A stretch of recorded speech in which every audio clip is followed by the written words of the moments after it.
Guys, thank you for coming back and checking this new project out with me. If you guys have kind of been lurking around for a little bit, you know that we've actually kind of just been using this park as almost like a little testing zoo, kind of, if you will.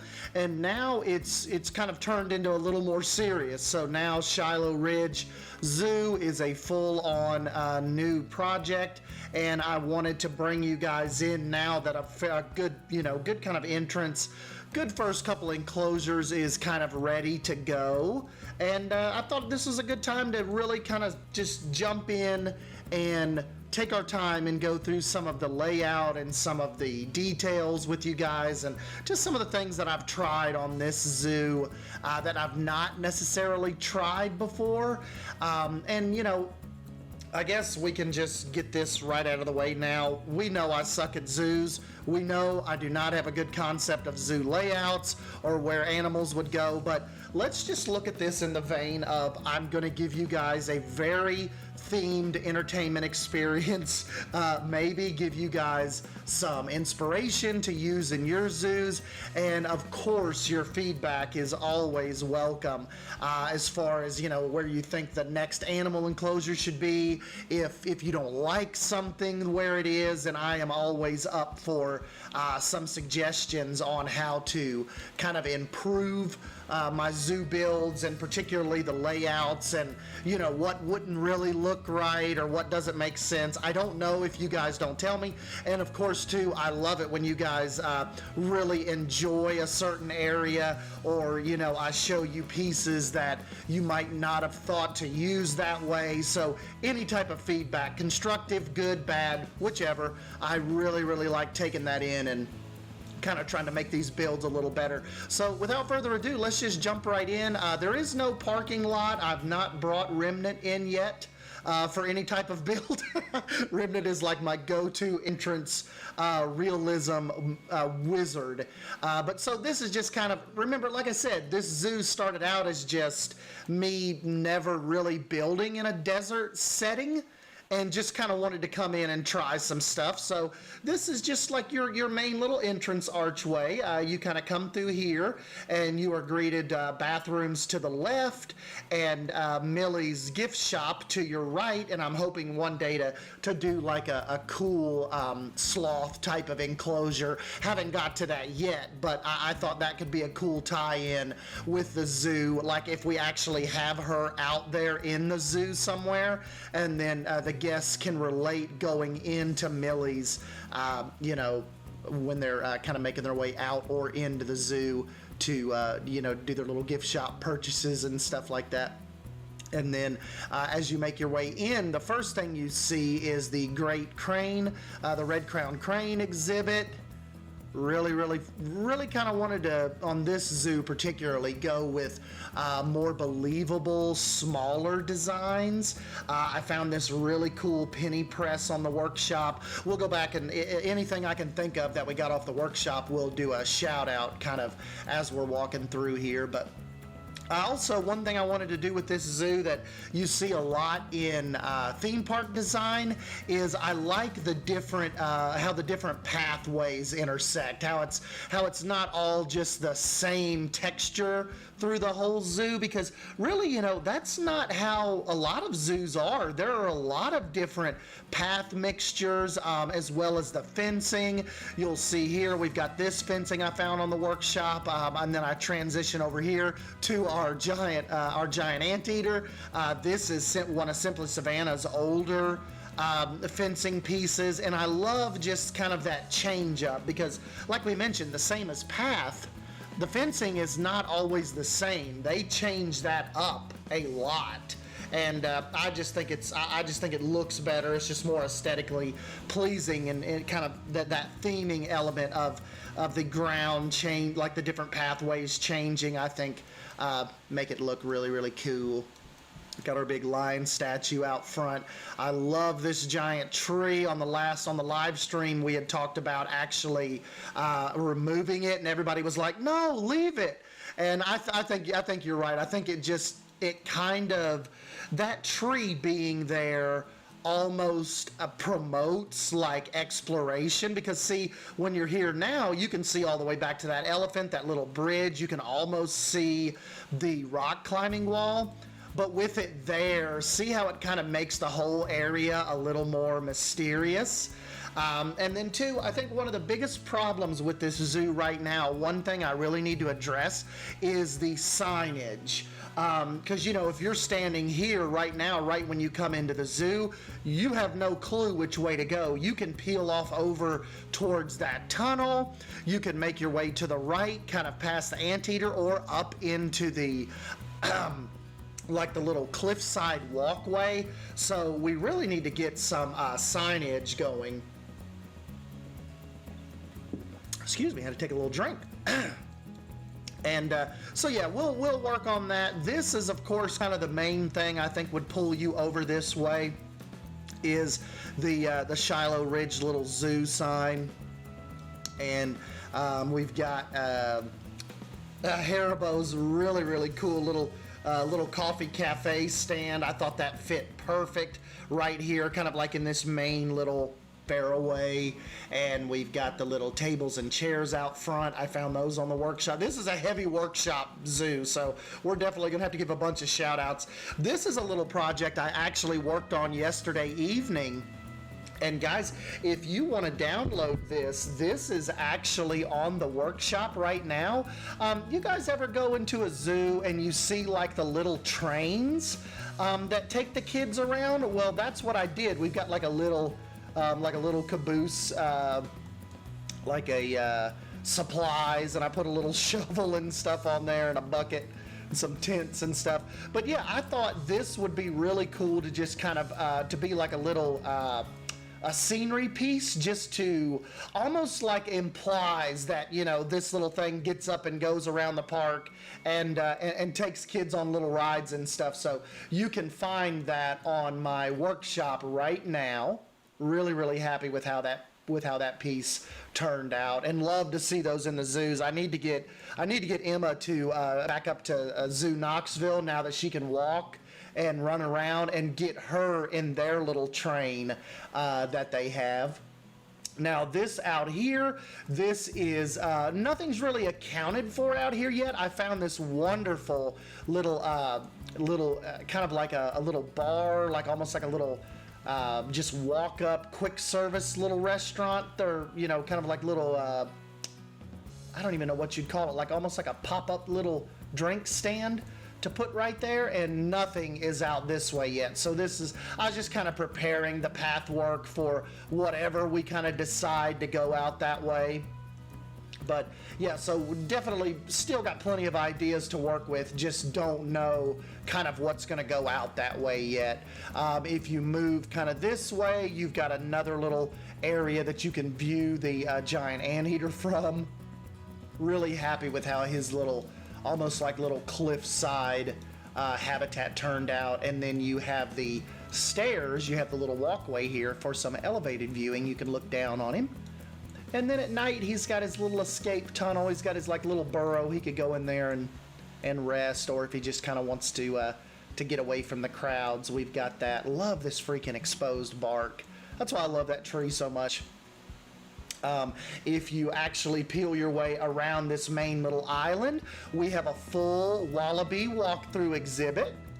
So these guys are really cute. Did this totally on a live with Poison Blade and MS Queen and Claire and Bold and Basic Builder, Silver Fox, a bunch of us, everybody. There was a whole passel of my buddies that jumped in and watched us kind of create this on the live. So definitely don't forget to subscribe and hit the little notification bell, and hopefully YouTube will alert you when we do go live and jump into this zoo and try to get some stuff done. But yes, the guests can actually walk through here. And these were the second animal that actually came into the zoo. The first was our little anteater over here to the right, and then our wallabies were second. And the sign, this is just a little sign I actually did on Canva. And then I thought Shiloh Ridge was just a cool name, not too deserty, not too jungly, because, you know, this is going to be like the most tropical desert zoo you've ever seen, just because I love the new foliage that came in the Oceania pack, and I didn't want to restrict myself to just strictly desert. So we'll have to kind of look at this in an open mind of, they have a very, like, it's a very, very well endowed zoo. They have a very, very good water infrastructure in place, and they can, they can water all these plants, and they keep the greenery going really, really well. Really proud of how this whole little main pathway worked out. We've got a little, kind of like a little bush wall right here. We've got some artwork with a little, kind of like a little monkey mural right there that I've blended in with a screen. I was saying in a tweet, I love how Remnant and Leaf and Ruble Trillions and all of you guys really kind of almost dirty up the paths a little bit, make them not look so Disney manicured, because in zoos that's not what you see a lot. It's not like every blade of grass is like cut with a pair of scissors perfect. I wanted to show overgrowth in this, leaves, because obviously we have a lot of trees around, and yeah, I just didn't want everything to look so pristine and clean. And also too, what Remnant will do a lot is use a lot of just natural foliage barrier. Like, you don't necessarily have to have a fence, but guests know not to just go wandering out through there. Some guests do. I know a lot of places you have to have a fence, but with kind of low areas like this where there's no animal interaction, we kind of just use the foliage to keep sensible people back. We've got the little wall up right here just because I thought that aesthetically looked good, and to kind of keep people from trying to climb the rocks. We've got some netting.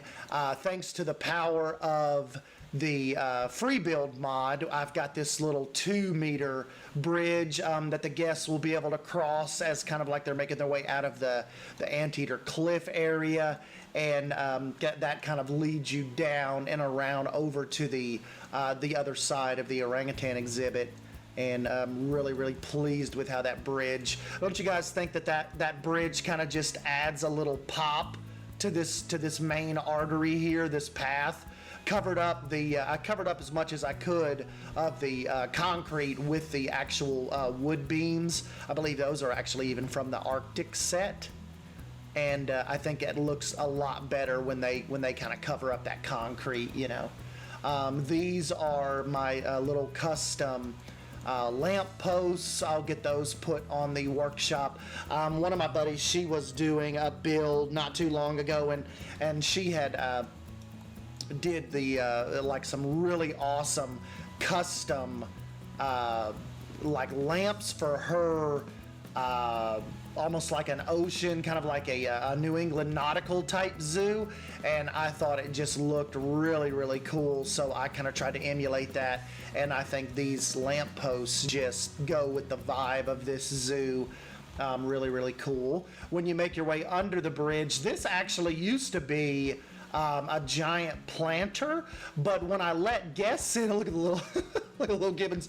When I let the guests in earlier, they were all stopping right here and kind of trying to look over at our little orangutans and stuff, and I was like, man, they really want to get over here and see that. So what I did was I essentially busted out this big part of planter, and I made it to where the guests could actually walk up towards this fence and see these guys a little closer, like they were wanting to do. So I think that looks a little better than just not having the guests so blocked off right here, because look, that was taking up quite a bit of real estate. When you make your way back through here, of course, you guys probably, this is what we were showing off big time when we first started the zoo, was our custom rock climbing wall, which is on the workshop now. And I found this little really cool orangutan information circle board on the workshop as well. So I thought that planted right there really, really well. And yeah, I'll take you up and let you kind of see. This is your rock climbing wall that's kind of goes with the orangutan exhibit, and I kind of thought that the feeling behind that was people and kids and stuff could climb up this and kind of be on the same level as our little orange guys over here. And you know, I've got the little sign here that just kind of made it seem like you're climbing with them. I just thought that was a really cool concept for this area, and kind of like this whole little presentation area over here. We'll make our way around and let you see these guys. Look at his little booty. Let you see these guys in just a minute, but first we will peel off to the right a little bit to our Tasmanian devils. They're in here lurking around. And we've got the little viewing dome, got the little double barrier wall here, and I found these really cool exhibit pieces on the workshop as well. So these guys have a really fun time. They're all over the place in here. So yeah, there's your, probably went a little big on this, especially considering the size of these little guys, but you know, when I was designing for you, we could always take them out and make them a smaller exhibit and put something maybe a little larger in here. Maybe look at that, you know, at some point. But yeah, that is, for right now, that's our little devil habitat. And then when you move through here, this is kind of a little area that kind of gets you ready for the primates. We've got the little bridge that goes over the water. We've got a waterfall right here that I kind of like how it's hidden. It's kind of like, you know, you don't really see it. You can hear it back here, but you don't really notice it. That's why I was saying, like, this whole zoo, I like the vibe of almost having to entice exploration with this zoo, and I think that's what's so fun about it. Like, around every corner, you don't know what you're going to come across, and then you round that corner from the rock climbing wall, and bam, here's this big waterfall. And then as you move around that whole facade, you come over to like the first real close-up glass viewing area of the orangutans, and I think this just come out really cool. We've got another little separated spot right here. We've got a levitating guy right there. And then back here, this is more like little backstage area, and this will be a little more themed. This, I might even bring this out, and the guests actually can't come down this way. But for right now, I just kind of did that so the some of the staff members would use this. I just kind of wanted to see what it looked like with people actually walking across the bridge, and really like how it turned out. I think it looks really cool, especially you'll see like when the guests come in and stuff in future videos. What it all looks like. This is this climbing frame I got from the insanely talented Wyatt Workshops build. Really like how this come out, and these guys love it. Looks so just like exactly what you'd see in a zoo. That's why sometimes, you know, that's why sometimes you have to leave this stuff up to the masters, you know. This little guy, he is fun. He is all over the place. You guys have to help me name these guys too. Maybe next live stream we'll get in, because they all have the default names right now. We'll get in and actually get them named, or start, you know, naming some of the animals. I don't have any idea what's kind of going to start out this way. It's a completely blank canvas. Don't know what's going to go out here either. I was thinking, you know what I kind of have in my head right now? Just, it kind of randomly hit me yesterday when I was just kind of messing around with just random path work. But don't you guys think it would be cool if maybe we did a little otter exhibit here somewhere? Get them like a little pool, or maybe like a little glass barrier that lets us walk up and you know, you're like eye level with the top of the water maybe, and let them get in here and splash around and swim around for the guests. I'm thinking I want to do I want to do otter next. I don't know where, I don't know how, but that is kind of what's on my list to try to get to sometime today. let you see what it looks like kind of later in the afternoon, early evening. This is right at about 1640. This zoo, it lights up. It just lights really well, like no matter what time of day. I think just because the way we place these trees and the different shadows that it casts, I feel the guests would be really comfortable. I don't feel they would be, just scorched in the sun here. We've put a lot of thought into shade and how the pathways are, a lot of the pathways are covered.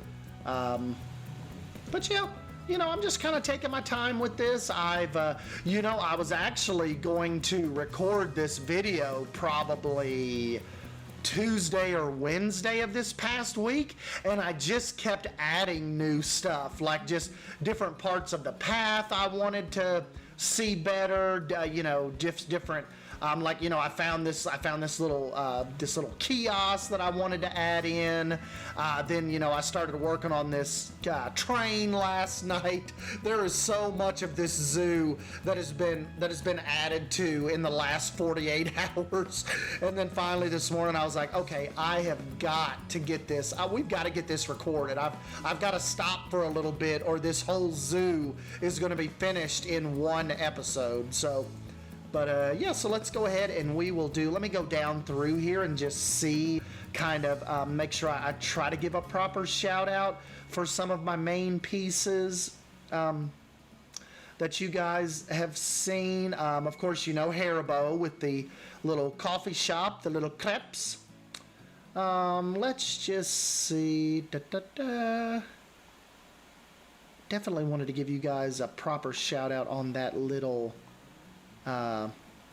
restaurant. I adore that design. Oh, our little orangutan signs here are by let's see. Steam's loading a little slow. Caustic J's. So those are Caustic J's signs. So definitely you can go pick those up. Active on the workshop right now. Of course, we use Simply Savannah's fencing. Wyatt Workshop's realistic orangutan climbing rig. Love that. Let's see, what else do we have here? There's a lot of times where I've used stuff for so long, I forget even who it came from. I know these barrels come from Just Goron. Love those barrels. Use those in every build I think I've ever had. Let's see, where is that little tiny, the little tables and chairs you just saw? Those are Tom Selleck. Yes, there we go, Tom Selleck's workshop. If you want to pick up those little tables and chairs that are over there off to the left. Excuse me. But I do not see, I must have missed it. I don't see scrolling across that little... Oh, here we go. Here it is. This is by... I should have taken notes. Doskell's. So this is Doskell's Workshop. This is listed as Restaurant 2. So Restaurant 2 on this. A small, vintage, and realistic restaurant, ideal for visitors to your zoo. Do not hesitate to subscribe. So yes, definitely head on over to Doskell's Workshop. I have favorited them as an awesome creator, so I will definitely be on the lookout for some more docile creations that I can pop down in this zoo. Oh, and another thing I just saw, because Leaf is really big on transforming zoo builds into fall builds. Whose is this? Is this Becky's? No, this is 1990s pumpkin archway. It's still on the workshop. Look, if I kind of wanted to come in and just do, especially now that we're in October, do like a little pumpkin overlay or like a fall overlay, I think that could be pretty cool too. Or maybe even maybe put it over here before they kind of make their way down this path. How cool would that be, just sometime, before December gets here, if we go in and, do do a fall overlay. I think that could be really, really cool. Love that archway.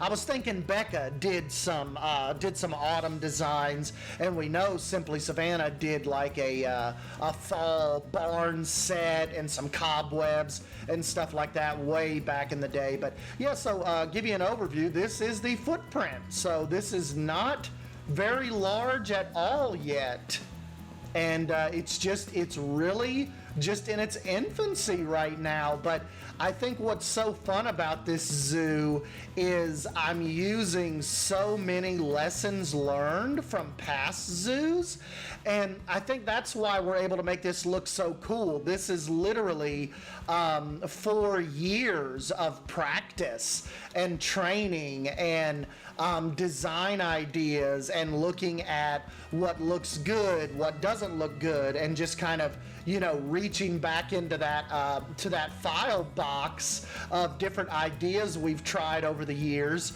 and kind of coming in and implementing them here. That's why I think this zoo could be one of my best zoos. I think it could be one of my best zoos yet. So, uh-oh, my mouse is... Does it ever happen to you here? Like your mouse kind of gets, if you kind of roll it too much, it can get kind of stuck. Every once in a while that happens with Planet Zoo.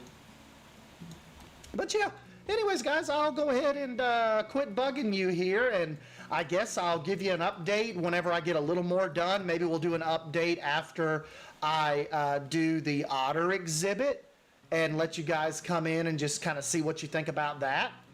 And yep, so I appreciate your support. I hope you guys are enjoying this and kind of us taking a little bit of a desert, arid turn. I really like designing with these rocks, and you know, there's nothing that says we can't keep our waterfalls coming. So that is what we are going to continue to do. And big shout out to all the creators that I have used your maps and sign. I think this is a Ricey map right here.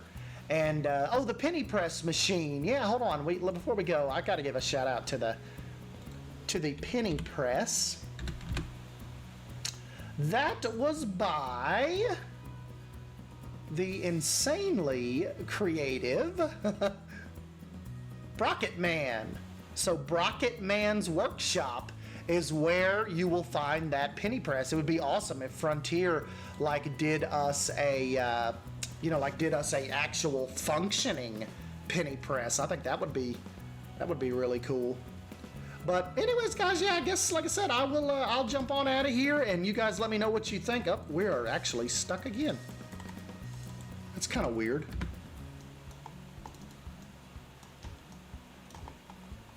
There we go. Oh, maybe not.